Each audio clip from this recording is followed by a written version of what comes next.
No one in Hollow Fields remembered when the Scarecrow was first placed there. It stood tall at the edge of the wheat, its crooked frame dressed in an old farmer's coat, its head a burlap sack stitched with 2 dark holes for eyes.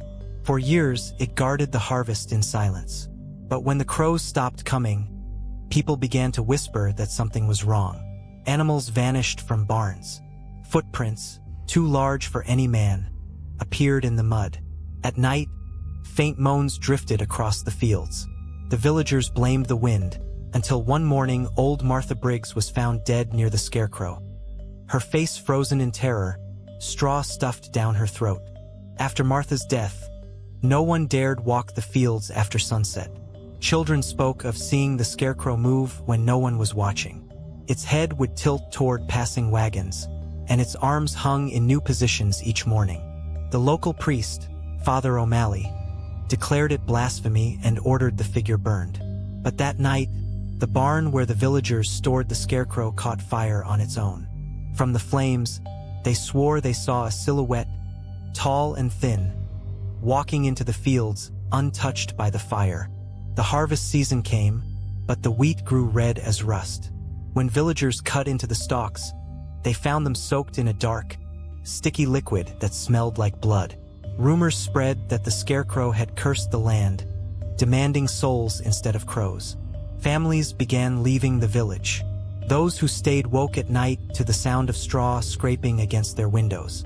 Every morning, someone new was missing, until the fields were silent again. Months later, a wandering trader arrived at Hollow Fields. He claimed to know the story behind the Scarecrow. Years ago, he said, a farmer named Elias Crow murdered travelers who passed near his land. When the villagers discovered his crimes, they hanged him and left his body to rot on the cross he'd built to scare the crows.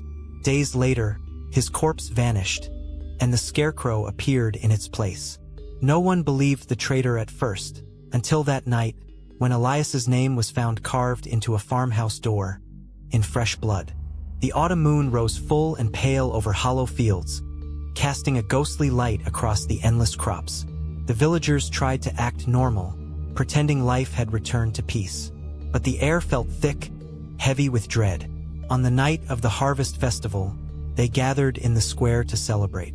Laughter and fiddles echoed through the cold wind, until little Annie Porter screamed. She pointed toward the edge of the field. There, half hidden in the mist, stood the Scarecrow again. Its coat was torn, its head tilted, and its arms stretched forward as if reaching for her. The crowd fell silent. Some swore it moved closer with every blink, while others said its eyes were glowing red. When the men rushed to check, it was gone. But on the ground, they found fresh footprints, muddy, human, and leading straight toward the village. Fear took hold of Hollow Fields.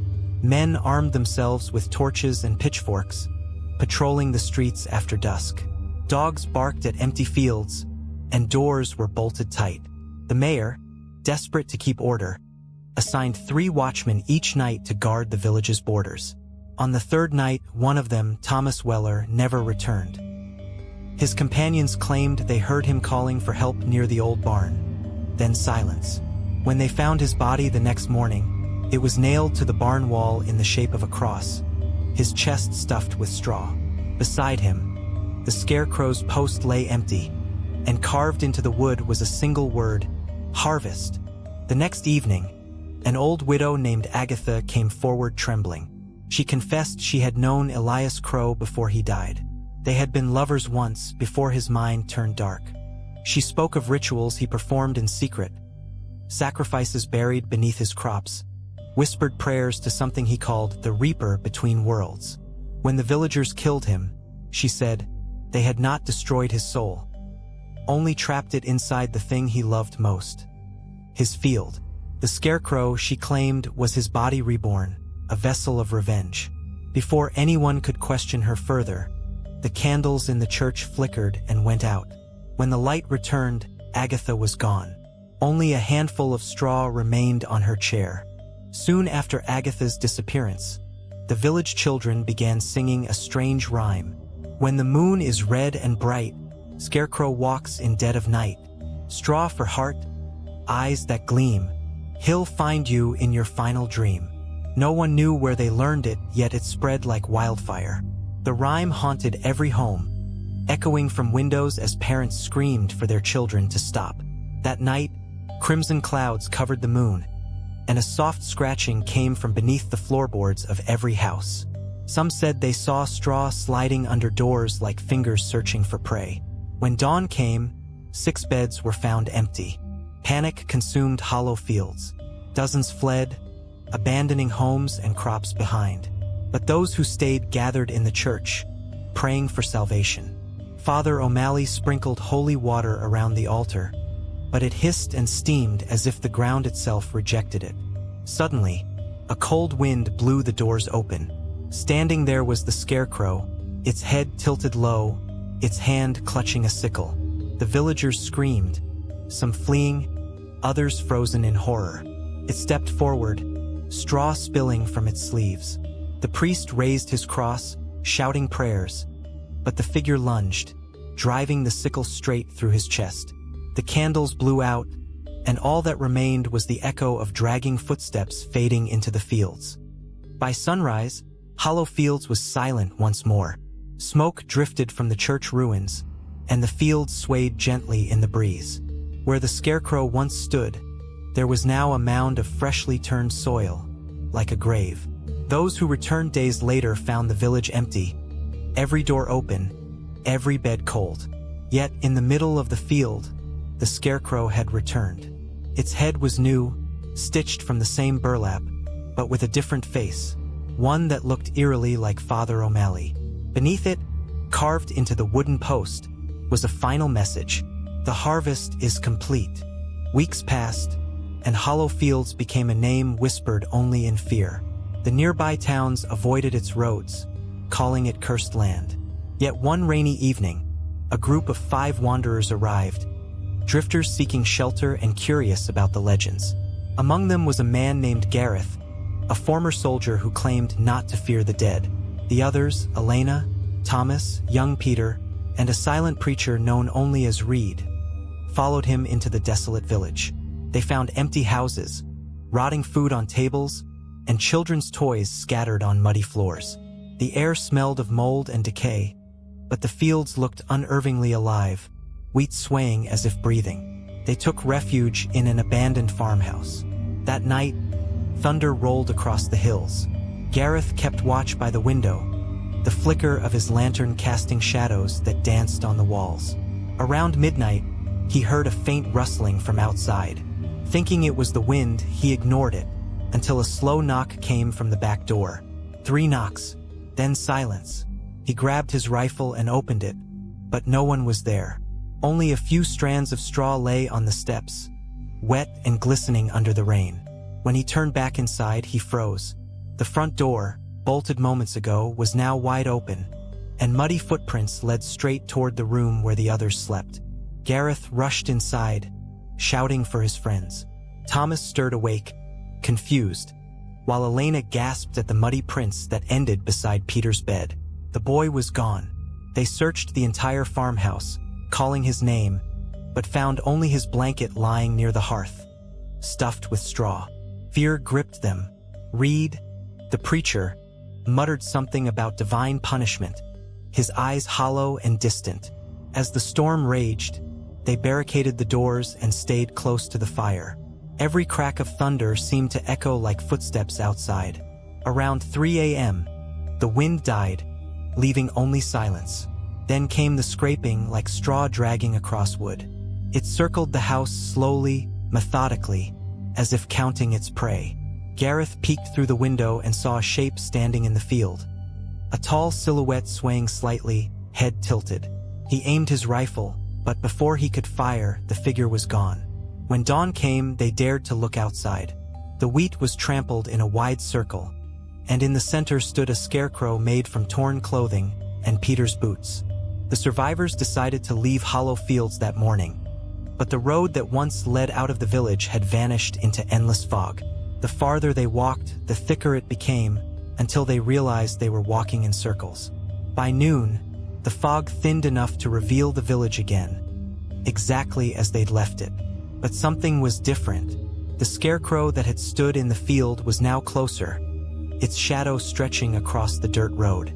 It hadn't moved, and yet its head now faced them. Elena began to cry, whispering prayers. Thomas accused Reed of bringing a curse upon them, but Reed only stared toward the horizon, whispering, "He's harvesting us." The wind picked up, carrying faint voices, children's laughter mixed with moans of pain. The wheat rustled though there was no breeze, and whispers echoed through the stalks. "Stay, stay and feed the field."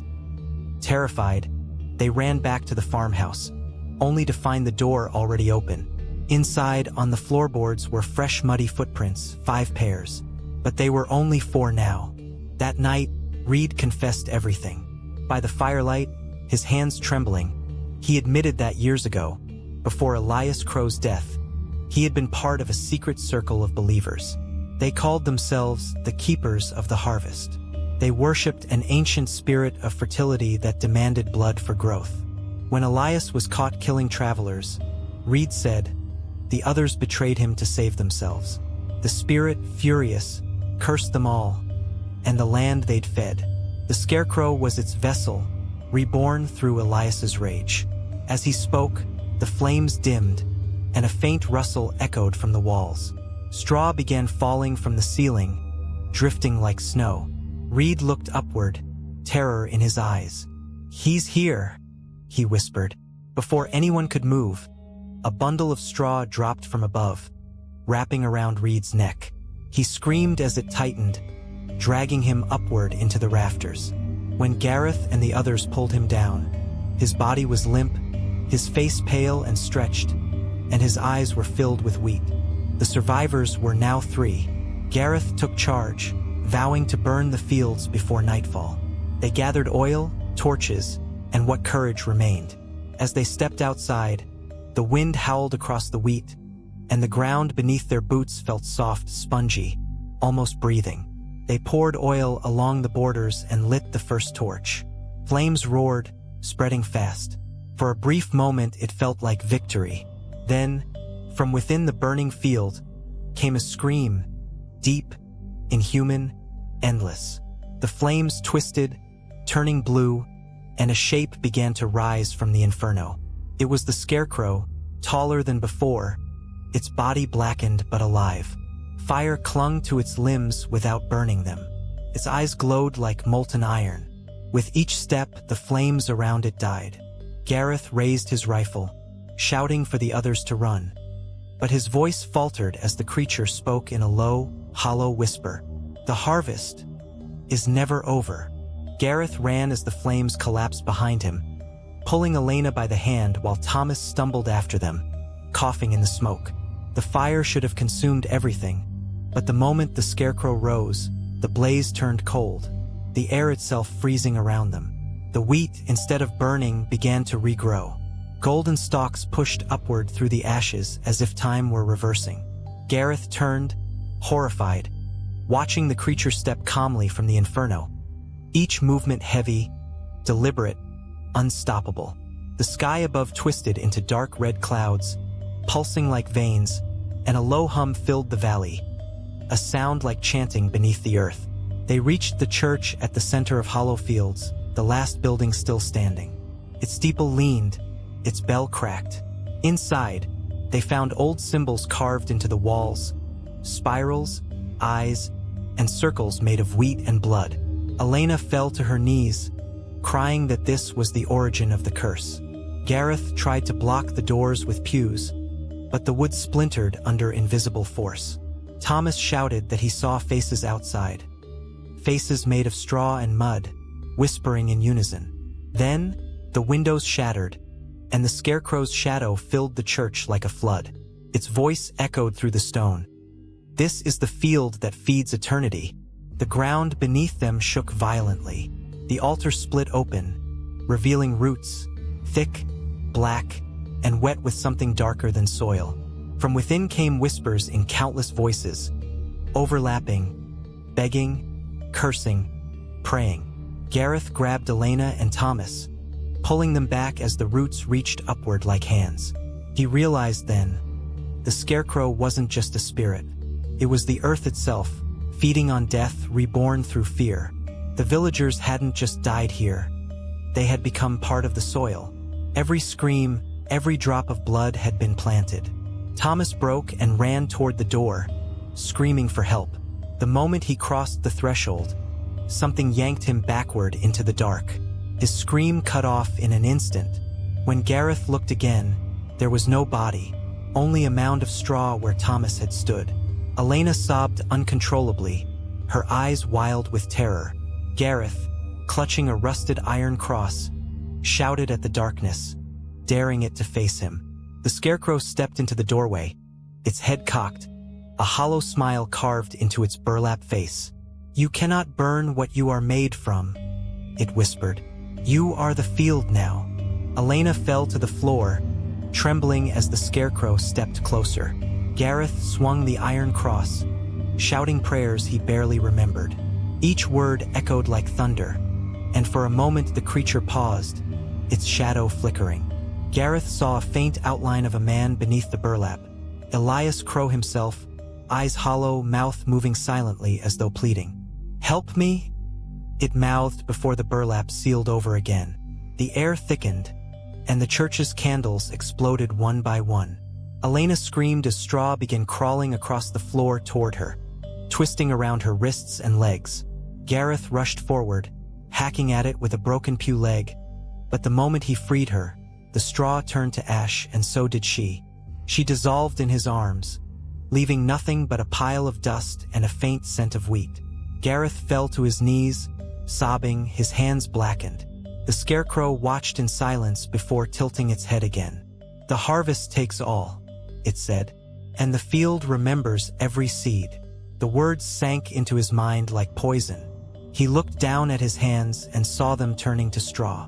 When dawn broke, Hollow Fields was silent again. The fire had gone, the fog returned, and the church stood in ruins. The villagers' faces, long forgotten, seemed to flicker in the mist, eyes empty yet watchful. In the center of the field, a single Scarecrow stood motionless. But this one was different. Its body was dressed in a torn soldier's jacket, a rusted cross hanging around its neck. Beneath the burlap, faintly visible, were the words carved into the wood of its chest, "Gareth Crow." The curse had come full circle. The last descendant of Elias had become the guardian of the harvest. The whispers began again, faint but growing. "Feed the field, feed the field." The sun rose blood-red, bathing everything in crimson light. The wheat swayed gently, whispering like breathing souls. Somewhere beneath the soil, roots pulsed like veins, feeding on the silence. The Scarecrow's head slowly turned toward the horizon, as though waiting for new visitors to wander in. Years later, travelers passing near the old village sometimes report strange things. A cold wind that smells of burnt wheat, whispers in the fog, and the sound of footsteps following them long after they've left the fields behind. Some say the Scarecrow moves at dusk. Others swear they've seen its eyes glowing like embers. No one stays long enough to find out. The land is barren now, yet somehow always fertile. Crops grow overnight, tall and golden, even without rain. Those who dare to touch the wheat claim it feels warm, as if alive. Local farmers avoid the area, calling it the breathing field. They say that once every decade, when the harvest moon turns red, a new Scarecrow appears, dressed in the clothes of whoever dared to enter last. The legend of Hollow Fields lives on, not as a story but as a warning. Some soil remembers, and some seeds should never be planted.